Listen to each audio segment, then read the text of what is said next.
Hello everyone बच्चों, आज हम क्लास 6 to 8 की वर्कशीट नंबर 47 सॉल्व करेंगे। सबसे पहले मैं आपको एंट्रीज बता दूं। आपको अपना नाम लिखना है, कक्षा अध्यापक का नाम लिखना है, दिनांक लिखना है 28 अगस्त 2020। तो बच्चों स्टार्ट करते हैं आज की वर्कशीट।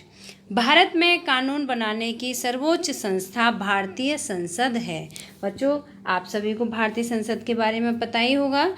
भारतीय संसद के दो भाग हैं, लोकसभा और राज्यसभा। ठीक है, तो लोकसभा में भी कानून बनाए जाते हैं और राज्यसभा में भी कानून बनाए जाते हैं। इस तरह से भारत में कानून बनाने की सर्वोच्च संस्था भारतीय संसद है। भारतीय संसद के 3 अंग हैं, ये आपको याद रखना है। 3 अंग कौन कौन से हैं? राष्ट्रपति, लोकसभा एवं राज्यसभा। इन तीनों को भारतीय संसद का अंग कहा जाता है। राष्ट्रपति का चुनाव लोकसभा, राज्यसभा एवं राज्य विधानमंडल के निर्वाचित सदस्य करते हैं। ये आपको याद रखना है कि राष्ट्रपति का चुनाव कैसे होता है।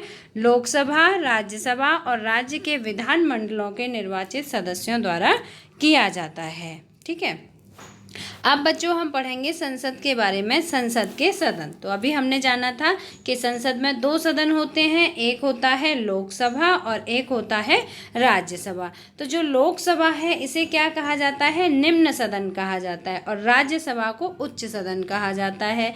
लोकसभा में कुल सदस्य कितने होते हैं? 545। ठीक है, और राज्यसभा में कुल सदस्य कितने हैं? 250। ठीक है, तो ये आपको अच्छी तरह से याद रखना है। अब हम इसके बाद पढ़ेंगे कि जो संसद के सदन हैं, ठीक है, उनमें जो सदस्य चुने जाते हैं उन्हें कैसे चुना जाता है।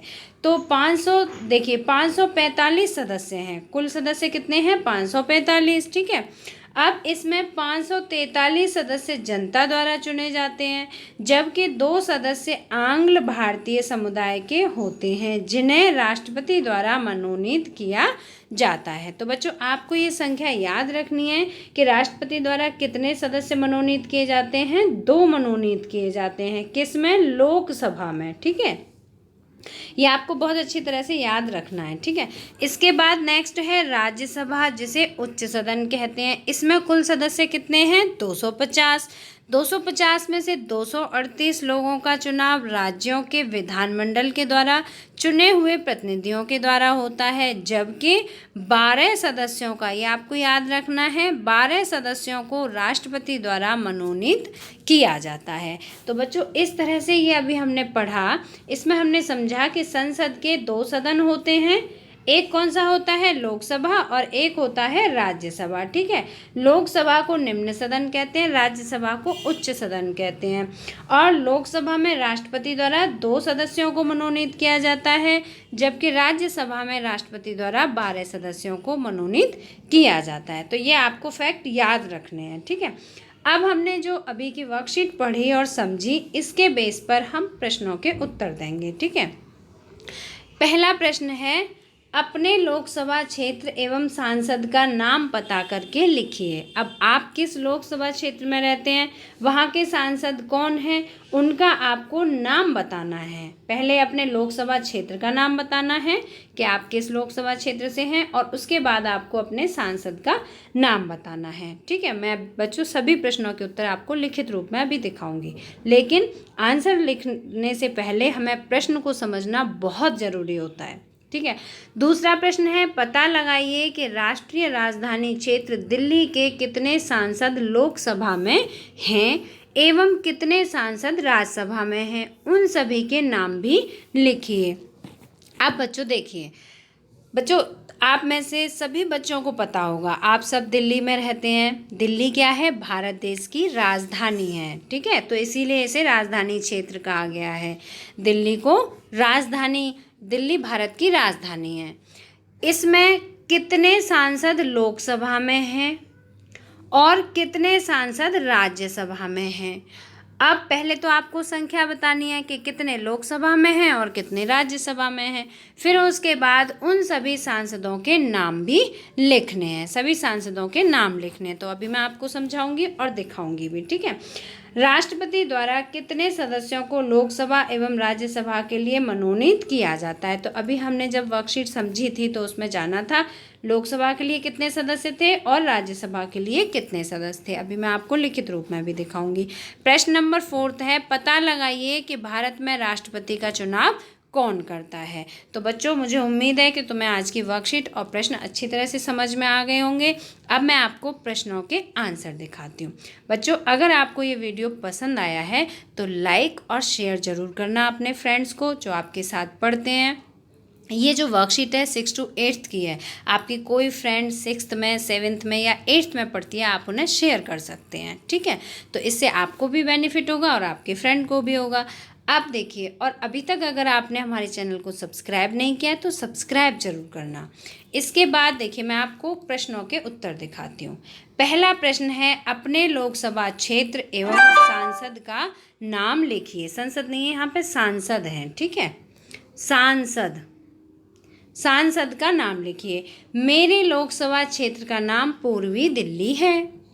यहाँ के सांसद श्री गौतम गंभीर हैं। ठीक है, तो हमारे लोकसभा क्षेत्र का नाम क्या है? पूर्वी दिल्ली है।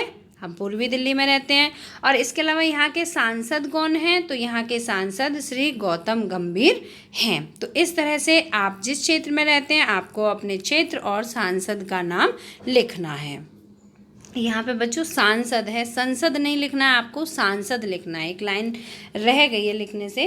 प्रश्न नंबर 2 है, राष्ट्रीय राजधानी क्षेत्र दिल्ली के कितने सांसद लोकसभा में हैं एवं कितने सांसद राज्यसभा में हैं? उन सभी के नाम लिखिए। अब आपको बताना है कि कितने सांसद राज्यसभा में हैं और कितने लोकसभा में हैं। ठीक है, तो आप प्रश्न का सेकंड का आंसर देखते हैं। दिल्ली राजधानी क्षेत्र में लोकसभा सांसदों की संख्या 7 है। ठीक है, ये हमने किसकी संख्या बताई है? लोकसभा सांसदों की संख्या। और राज्यसभा सांसदों की संख्या कितनी है? 3 है। तो इस संख्या आपको अच्छी तरह से याद रखनी है। अब इसमें दूसरा प्रश्न पूछा गया था कि सभी सांसदों के नाम लिखिए। तो मैं आपको सांसदों के नाम बताती हूँ। लोकसभा सांसद देखिए, नंबर 1 श्री गौतम गंभीर, 7 हैं संख्या, तो हम 7 के नाम बताएंगे। दूसरे हैं डॉक्टर हर्षवर्धन, तीसरी हैं श्रीमती मीनाक्षी लेखी, 4th हैं श्री रमेश विधूड़ी, 5th हैं श्री परवेश साहिब वर्मा, 6th हैं श्री मनोज तिवारी और 7th हैं श्री हंसराज हंस। तो ये सभी कौन है? लोकसभा सांसद हैं।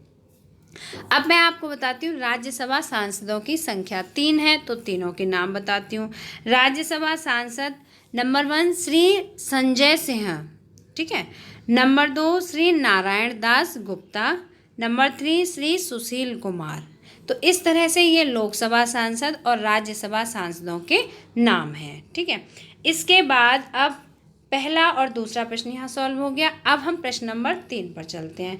राष्ट्रपति द्वारा कितने सदस्यों को लोकसभा एवं राज्यसभा के लिए मनोनीत किया जाता है? बच्चों, अभी हमने प्रश्न पढ़ा था, तो जो वर्कशीट पढ़ी थी उसमें बहुत अच्छी तरह से समझा था कि लोकसभा के लिए कितने सदस्यों को मनोनीत किया जाता है? 2 को, और राज्यसभा के लिए 12 सदस्यों को। तो इसका आंसर क्या हुआ? राष्ट्रपति द्वारा लोकसभा के लिए 2 सदस्य तथा राज्यसभा के लिए 12 सदस्यों को मनोनीत किया जा सकता है। ठीक है बच्चों, जो आप वर्कशीट लिखते हो, आप इस प्रश्नों के आंसर लिखते हो, मुझे आपसे एक बात कहनी थी। अगर आप एक बार वीडियो को बहुत ध्यान से सुनें और सेकंड टाइम में सभी प्रश्नों के उत्तर लिखें तो आपको बहुत परमानेंट नॉलेज हो जाएगी। आप जो प्रश्नों के उत्तर लिख रहे हैं वो आपको लिखते समय ही याद हो जाएंगे, इसलिए वीडियो को 2 बार ज़रूर देखें। ठीक है, अब प्रश्न नंबर 4 आता है, भारत देश में राष्ट्रपति का चुनाव कौन करता है? तो कौन करता है बच्चों? भारत देश में राष्ट्रपति का चुनाव लोकसभा, राज्यसभा एवं विधानमंडल के निर्वाचित सदस्य करते हैं। ठीक है, अभी हमने वर्कशीट पढ़ी थी तब जाना था लोकसभा, राज्यसभा एवं राज्य विधानमंडल के निर्वाचित सदस्य करते हैं। बच्चों, मुझे उम्मीद है कि तुम्हें पूरी वर्कशीट के सभी प्रश्नोत्तर अच्छी तरह से समझ में आ गए होंगे। अगर वीडियो पसंद आए तो लाइक शेयर ज़रूर करना, और अगर अभी तक आपने सब्सक्राइब नहीं किया तो सब्सक्राइब जरूर करना। मिलते हैं फिर नेक्स्ट एजुकेशनल वीडियो में। Till then bye bye, good luck to all of you.